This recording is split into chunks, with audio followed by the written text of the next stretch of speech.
Ladies and gentlemen, I'll give you the entire Matthew Williams. Thank you. Well, thanks very much for coming. It's a lot more than I had in Devizes when I offered to do a free crop circle lecture explaining how crop circles were done. Put it in the newspapers, got as much out there on the local radio. I thought, yeah, this is going to be good. We had about 10 Circlemakers in the audience and one member of the public. So I've kind of come to believe that, you know, I'm never going to get anybody who wants to listen to these talks. So it's really nice to actually have some people to listen to this tonight. Thank you for coming. So let me just set up my slides because I've got onto the wrong one now, which I was just showing you a few whilst this is there. Let's go and take this off.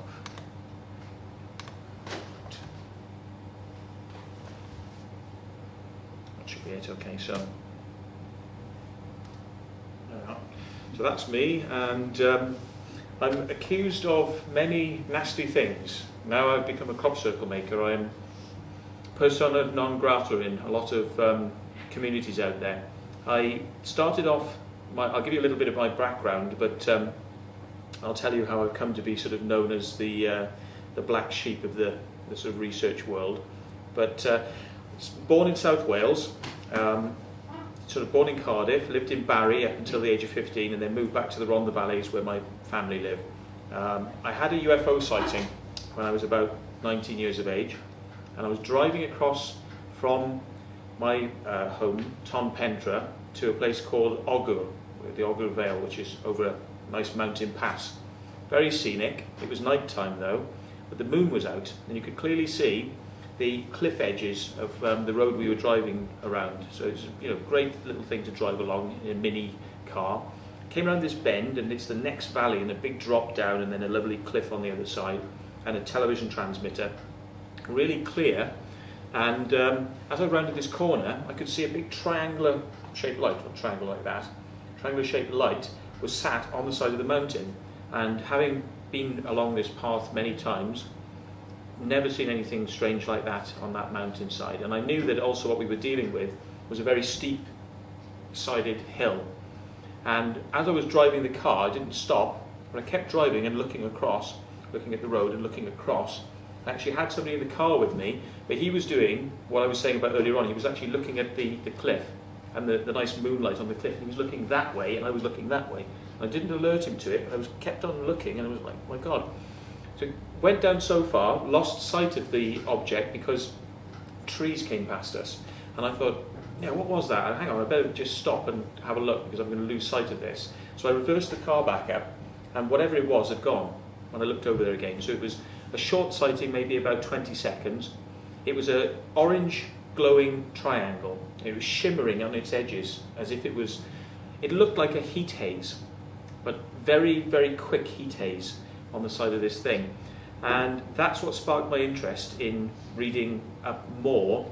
I had read books on paranormal when I'd been much younger. I had the Unexplained box set by, I think it was Orbis Publishing.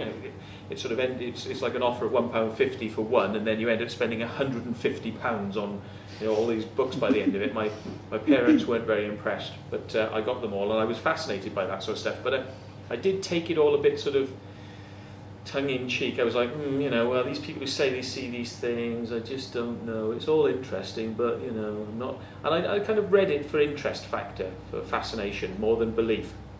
I just didn't know what to make of things back then. But when I had this sighting of this unusual thing, which also, as I explained to my friend later on, I said, I'd seen something that night.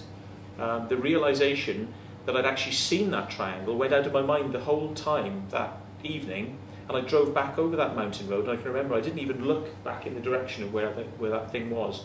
And for 5 days, I didn't even realize I'd seen anything strange. So I was sitting down reading a book, and it was literally like somebody had chucked a bucket of water in my face, and or getting a slap, sort of like, waking up to the concept that I'd actually seen something that night, and I'd forgotten about it. And how could I forget about it? It just didn't seem to make sense. That didn't add up to me, and it got me going. And I rang my friend and said, do you remember me reversing the car that night and saying I'd seen a strange light? He said, yeah. And I said, you know, I didn't discuss it very much with you. And he said, no. And I said, it was weird. That was a really strange thing. And so we chatted on about it. But it piqued my interest. It got me involved in UFO research. I started reading books very heavily. And something changed in my mind, like this belief flag that you have in your mind. And, you know, if the flag is up, you're a kind of believer. And if the flag is down, then, you know, it's all a bit of fun, isn't it? And this flag went up in my head. And suddenly, I was able to sort of put myself in the position of somebody who was looking at something they didn't understand and now realising that people might not believe them. That's the way I felt about it. It was like, I've seen something, I know I've seen this, I don't know what it is, I'm not saying it's a UFO, but it was just a strange light. I can't explain it, but now I know how these people in the books I used to read, how they felt.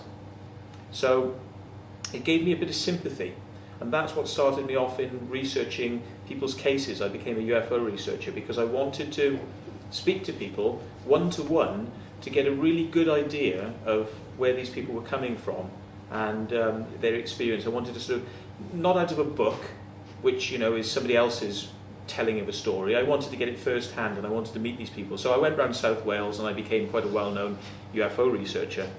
I was introduced to Tom and Kerry, who sometimes come to the meetings here, and helped them put on the first Cardiff UFO conference, which was very well attended and had international speakers, high caliber speakers like John Mack, who does stuff on the abductions that you may have heard about, that people say they've had the experiences with the aliens being taken out of their bodies, and John Mack regresses people.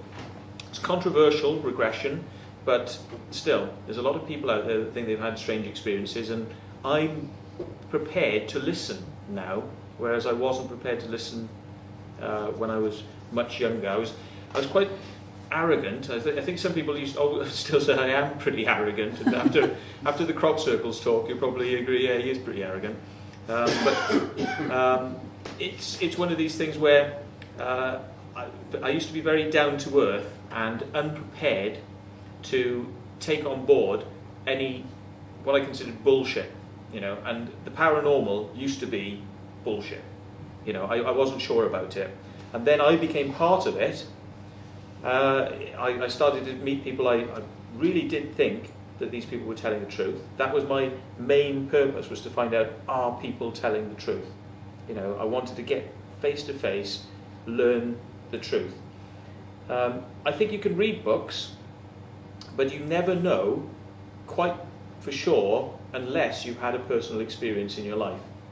If you've seen a ghost, or if you've had a precognitive experience, maybe gone to sleep, had a dream, woken up, and then something in that dream happens to you, these sorts of things. But what I can say with absolute clarity, and I believe this, ever since that strange thing I saw, which changed my mind, a lot more things started happening to me. Very strange things. I could go on for hours of the things that started happening. I went to see spiritualists at spiritualist churches. I was kind of like, you know, what's all that about then, you know? And I do believe that there are people who cold read, i.e. give people what they want to hear in terms of spiritual readings. Get this person in first. Yeah, Mr. J. All right. Okay. So, getting back to spiritualism, I do believe from my research now that there is a thing called cold reading, where you can go in and you can kind of sense what a person is, you know, wanting, and you can read back to them things that they're wanting to hear. Now, put that to one side. I have gone into spiritualist churches and initially never had anything, but it started to it took a long period of time, over a couple of years of going, not all the time, not, you know, sort of not heavy doses, but every